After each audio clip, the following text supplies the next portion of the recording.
James, of course, you've arrived in Sydney. You're now officially a Sydney Swan. How does it feel? Yeah, it's pretty awesome.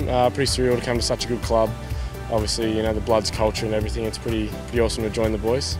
Draftees aren't doing a lot on day one of pre-season training. What are the activities and just run us through the introductory process? Yeah, so come up and stay with the two boys from the club, and then just pretty much roll straight into it. Started this morning, just warm up, fundamentals and all that kind of stuff. Don't do any of the intense drills or running just yet, but it's good to watch and see the intensity you need to be at.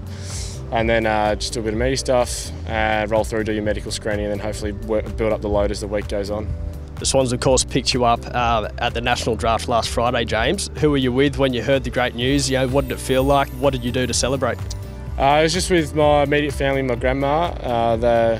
I wasn't expecting to go that early, so Mum and Dad weren't even in the room when the name popped up on the screen. But Dennis came round a bit later, then after that had just my close mates from schools the night before they took off to schoolies, so had a good fun night on Friday night, yeah. So of course on Friday you don't really have much of an idea of whether you're going to get picked up, whether you're going to go to the Swans or any other club. And now on Monday you find yourself living in Sydney, training with the Sydney Swans. How much of a whirlwind period is that? Yeah, obviously it's a bit hard on the head.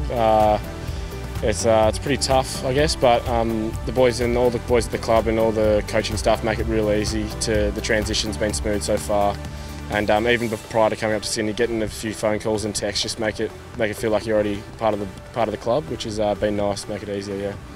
Dennis Carroll, our welfare manager, and a few of our other welfare guys, went and met you at your house, tried to help that transition become a bit smoother. How was that? Yeah, it was good. Obviously, Dennis rolled around a couple of hours after the draft, so I was still on a bit of a high. But he just, as you said, rolled through the transition and just made it clear to the parents and myself what was going to take place in the next few days. Obviously, it's pretty happens all pretty quickly, so just got more prepared mentally, I guess, and laid out a bit of stuff that was going to happen.